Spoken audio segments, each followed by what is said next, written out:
G'day Bomber fans, apologies for the lack of action in the last few days. I've had a very busy weekend, but we are here now to talk about some trades. Once a month I'm going to do these videos. I'm going to recap you guys on what's been going on in the trade world for the Bombers specifically, and there has been a bit to talk about. We've got a new target since we last spoke, a proper star of the comp as well, so that is fun. But there is actually more to talk about today because we've got NGA kids who could change our draft plans.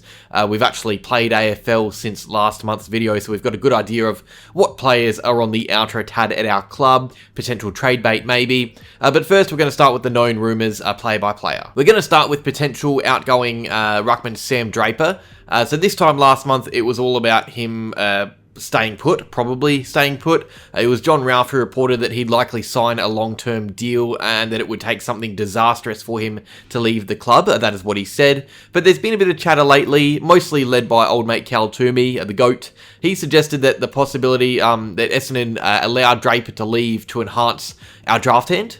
Draper would likely get us band 2 or even band 1 compensation if he was to leave, both of which would give us a draft pick inside the first round, which in a fair trade is probably overs for Sam Draper. But that's the beauty of free agency. It's hard to argue that Harry Perryman and Josh Battle are worth first round picks, just like it's hard to argue that Sam Draper is. But that is what happens nowadays. That's just it's a weird system. And then you've got the Crows, who on the weekend their ruckman got towelled up a bit, and it wasn't the first time that's happened. They've dropped him a few times. They clearly want a new ruck, and there is an SA-born one available in Draper. Look, I still think it's more likely he stays. You can tell he loves the club. He likes Victoria. He's playing good footy at the moment, but it's not done until he signs on the dotted line, so we're going to keep an eye on it. Okay, Zak Butters. This is the big one to come out in the last few weeks. It started with some reporting that Butters would be open to a move back to Victoria. I spoke about that last month.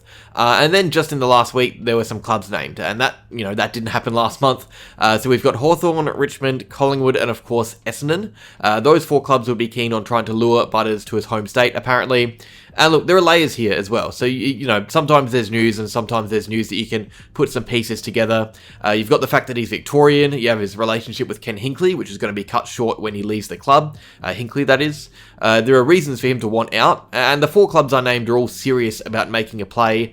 We should note, it was Sam McGlure who broke this. So, not exactly the most credible source going around, but it does seem like there is something here. Butters may end up staying put where he's comfortable at Port, but there are cashed-up Victorian teams that want him, Essendon being one of them. Harley Reid. Every month there is something new. The talk of the town this month is Hawthorn, for more reasons than just Harley, to be honest. The footy they're playing as well, but they are linked to Harley Reid. So are we. I actually ran into one of my favourite journos when I was in Melbourne for the Port game the other week. Not Cal Toomey, but I asked for an inside scoop and he said Reid to Essendon is a sneaky chance this year. But also it should be noted that Reid to pretty much any club is a sneaky chance. So the only thing really stopping Reid from joining Essendon or another Victorian club is the price. If any team can afford him though, it is Essendon. 2 first round draft picks, 2 second round draft picks, and of course future trading for 2 seasons is implemented this season. It is definitely possible that we get Reid. It's just a matter of whether or not the club wants to fork out a stupid amount of money and picks for him. And personally, I'd hate for us to go into the draft without the first rounder. We'll see what happens though, but yeah, there's a lot to play out. We're only just scraping the surface with this Reid story. Luke Davies-Uniacke, he is set to sign on at North Melbourne. I believe it was Jay Clark who broke this one recently. North are set to retain his services for the next 7 years. I think the word going around is that it's a 7-year deal worth around $10 million at most. So yeah, we're not going to be getting him. The Saints won't be getting him either. He'll be staying at North Melbourne. I think even if he was to have left North, we were always second or third in line anyway. No one was really linking Luke Davies-Uniacke to Essendon ahead of any other club. It was St Kilda. So I don't think many are too bothered by this one. It seemed less plausible than some of the others in the video. Matt Rowell. So this one is starting to lean towards Rowell staying with the Suns. And realistically, why would you want to leave that club at the moment? He's earning good money. He's playing incredible footy. His club look like a genuine team now, not just a finals team, but they're getting to contender territory the way they're playing at the moment. Obviously there's a whole year to go, but they're playing really good footy. It's the perfect time for him to be out of contract. He's sat there making a decision on his future while his current team are winning every match they play in. And more importantly, they're having fun. It looks like the Suns, they're one of the 2 or 3 most exciting teams in the comp this year, and Rowell is a huge part of that. Now, I will say, of all the players in this video, pretty much, Rowell is probably the one I want the most, or wanted the most. But Butters is pretty great too, I guess. But yeah, I don't think the Bombers are going to be getting Rowell. We met with him last year, along with a few other Victorian clubs. But now the Suns are looking like a completely different team. There was talk of him staying before this anyway. But yeah, the Rowell talk is quietening down. Anything can happen, as we know. But yeah, it looks like he's going to be staying put. We'll see what happens in the May edition of the Trade Rumours. Maybe he's signed a contract by then. Maybe he's announced his desire to play for Essendon. Malcolm Rosas Jr. So we've been linked to this guy a lot. I mean, since I started this channel, I think I've spoken about him every year. He keeps pledging his faith to the Suns and then losing his place in the team, and then, you know, it happens again and again. And now clubs think he's gettable again. Rinse and repeat. The Herald Sun did say that the clubs who were keen on him in the past would be keen again. And just thinking off the top of my head, I can think of the Adelaide Crows. They were into him last year before he stayed put, and obviously us. But yeah, I think this time around, both Essendon and Adelaide will have different priorities. We've got good small forwards coming through the ranks, both with our team and with our next generation academy in the upcoming draft. So I don't think we'll be into the smalls again this year. I doubt we go hard for Rosas, and if we do, it would spell the end, 100% for Menzies and Davey. It's hard to justify picking up Rosas if we're also bringing in NGA small forwards too. I don't think it's going to happen. And bringing it to some of our potential targets, as in players that other clubs will target. This was raised the other night on TV, actually. Lewis Hayes. He's probably the big one that isn't really being talked about heaps. I think the thing saving him here is the fact that he's contracted till next year, 2026. But Hayes is currently one of the most unlucky young players in the comp. He probably would have played footy by now at another club, but he hasn't at Essendon. He's yet to make his debut, and he's looking fantastic in the VFL. I'm sure there would be clubs keen to try and pry him out if possible, because he looks like he could be a pretty good player. The only issue is he isn't playing. So, yeah, on Fox Footy the other night, he was highlighted as one of the intriguing out-of-favour players. Laverty's the other one, but Hayes, that's the one for me. If we don't start to play him soon, he will wander about life elsewhere, and I don't think we can really afford to lose him. I actually think he's a big part of our future. And real quick, just some draft talk. So with the Coach Talent League starting, we've had a look at some of our academy boys. There are currently a few going at it, but two in particular that I could see on Essendon's list in 2025 through the national draft. Both at the moment around the second or third round stage of the draft, probably second, I'd say. Now, Essendon obviously have 4 picks, 2 in the first round, one of which is Melbourne's, and 2 in the second round, one of which is St Kilda's. The good news is, Essendon and Melbourne are probably going to miss finals, maybe even be around the bottom 6.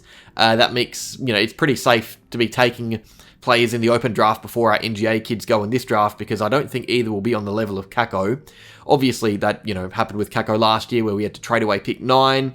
But yeah, I think we're going to get a look at a couple of players early. But as for our second round picks, and this is where it gets a bit tougher, one or both of those could easily be at risk of being eaten up in an opposition bid for Hussein or Adam Swade.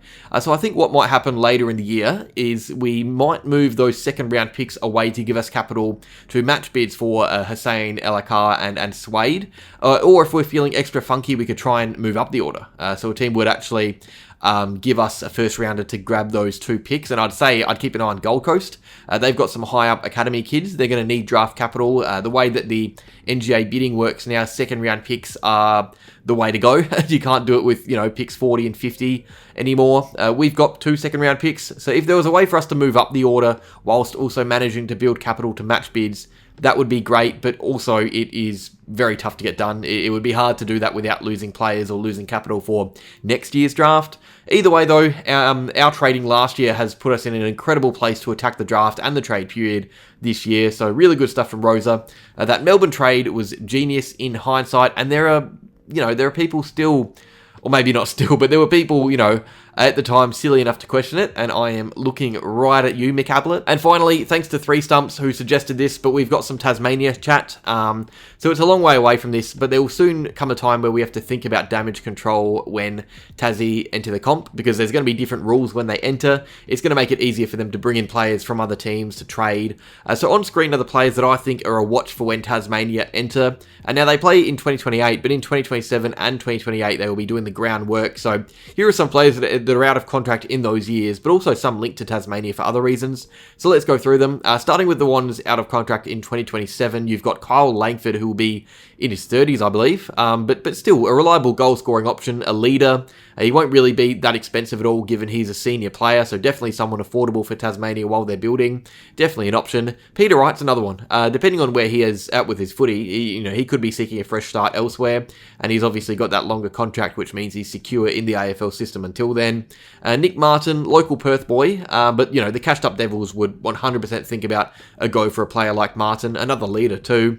Then in 2028, you've got pre-agents like Sam Durham, Mason Redman, Jai Caldwell, three very good players, but also, now he isn't out of contract then, he's actually out of contract this year, but Jai Menzies, he's the only Tasmanian on our list, one of maybe 20 or so in the comp, so he'll definitely be on their radar as a depth option. That is if he's still playing. He obviously, he needs to be contracted past this year for that to happen. But yeah, that is all. Just a quick little trade update, not heaps to talk about, but I reckon as the year goes on, we're going to start to see some stories develop. We'll probably have more news about Harley Reid and Zak Butters, probably even by May, to be honest, the next time we speak on one of these videos. So yeah, cheers for watching. Like if you enjoyed, subscribe if you're new to the channel, and as always, go Bombers.